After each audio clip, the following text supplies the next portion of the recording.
Yeah, my name's Adam Sturch. I've been an artist since I could hold something pretty much, working on whatever I liked, really.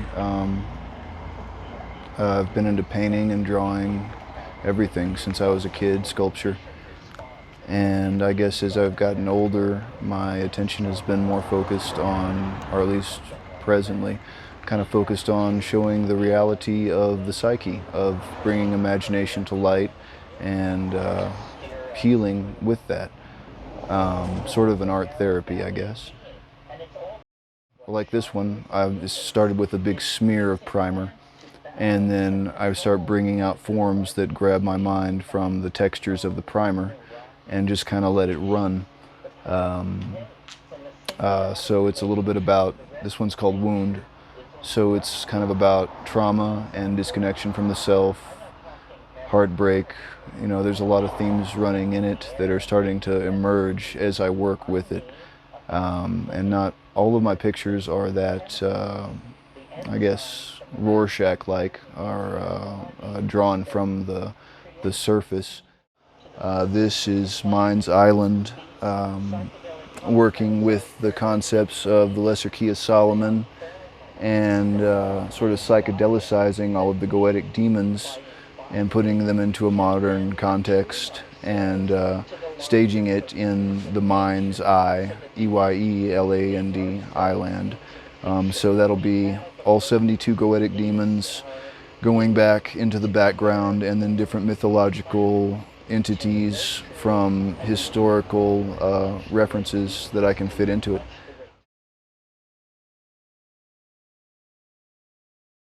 War Child is a drawing directly from a mushroom experience, at least as close as I could get it. That's kind of something that I've been working with more recently, is trying to do accurate representations of the psychedelic state of the vision scene, and then just kind of working with that as the foundation of the artwork. This was a really difficult trip, actually. It started out as kind of a meat grinder, like violence, teeth, blood, meat, in this huge array, this crimson wall. And I'm kind of floating in front of this, and as I start to pan back, this mass of teeth and muscle and meat and things take on sort of a human forms, and they became people, making love and fighting. And that became the wall of the uterus surrounding this fetus that was glowing gold in space, like something out of 2001 Space Odyssey. And it's just such a fantastic scene that I just thought I'd try and bring it back out into reality. And that's my main interest with psychedelics, is using them to portray the dimension of imagination and bring it back to the surface. Using them as a tool to reconnect the psyche and the nervous system and the body and the moment that we're living in. I think that's a big thing with society right now. It's like Carl Jung says that humanity hangs by a thin string, and that's the human psyche.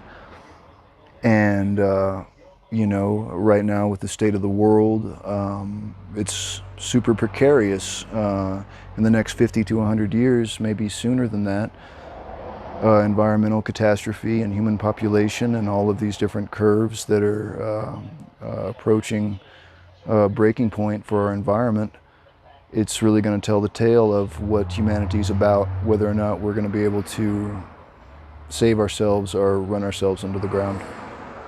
And that's kind of what this painting's about.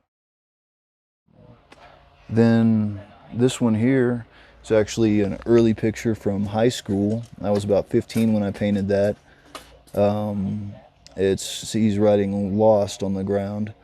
And I don't know, I think that sort of speaks to the state that I was in then and what I've been struggling to, I don't know, like reconcile or overcome in my life, is just this feeling of alienation and,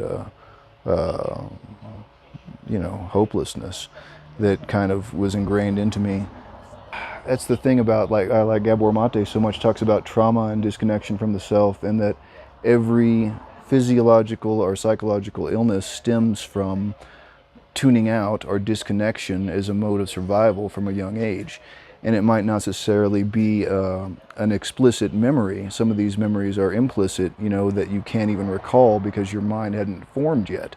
So, you know, from the youngest age that I can remember, I made stuff. And I think a lot of that was because the object, you know, the artwork itself sits alone.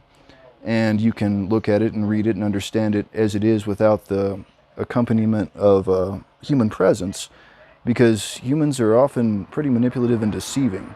And I think that sort of, like, from my parents' trauma kind of carried on to my experience of insincerity or a false aspect to, you know, basic human interaction. So that's kind of driven me into the arts and kind of fuels my obsessiveness with it, probably more so than I even realize. This one's called Apartment Complex. It's kind of an ode to Jean-Michel Basquiat. It's a hero of mine, and it's apartment complex, like, you know, a psychological complex or disorder. And it's just kind of a fun painting. I did a video of that one with all these little figures trapped into the windows of the big figure. This one is more of an expressionistic vein. 16L from the Colfax bus that I used to ride when I was going to school in Denver. And I've heard it's gotten a bit nicer these days, but back in the early 2000s, the 16L late at night was a pretty gritty and horrifying experience on a nightly basis.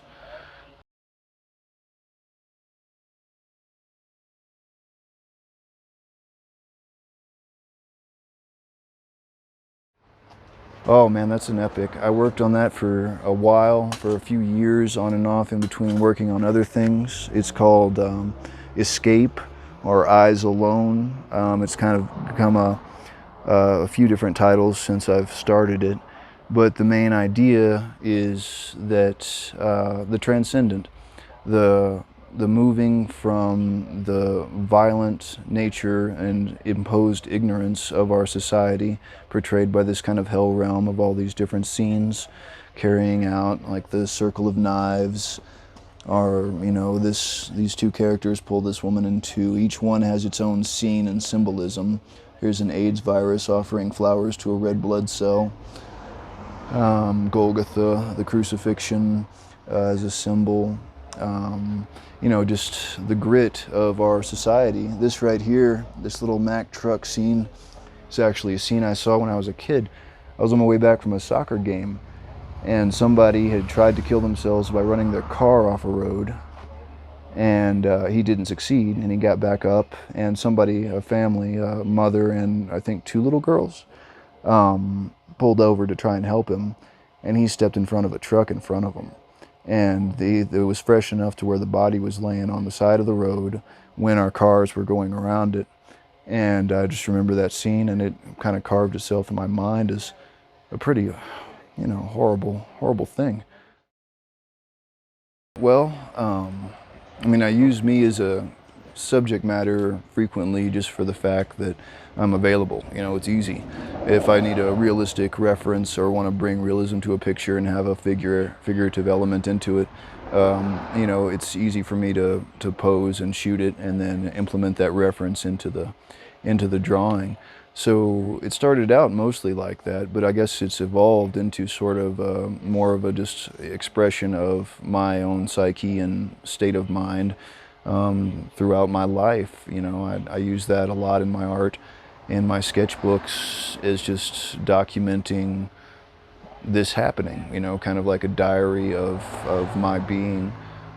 This one is called Cages, and it's about the idea of everything is a cage within a cage. You know, he's breaking the cage, holding the cicada, and he's in a cage that he's breaking, and the mind is a cage that's opening. So it's really pretty simple as far as the concept. It's just a one that's pretty relevant. I guess that's why I spent so much time working on it. My name's Adam Sturch.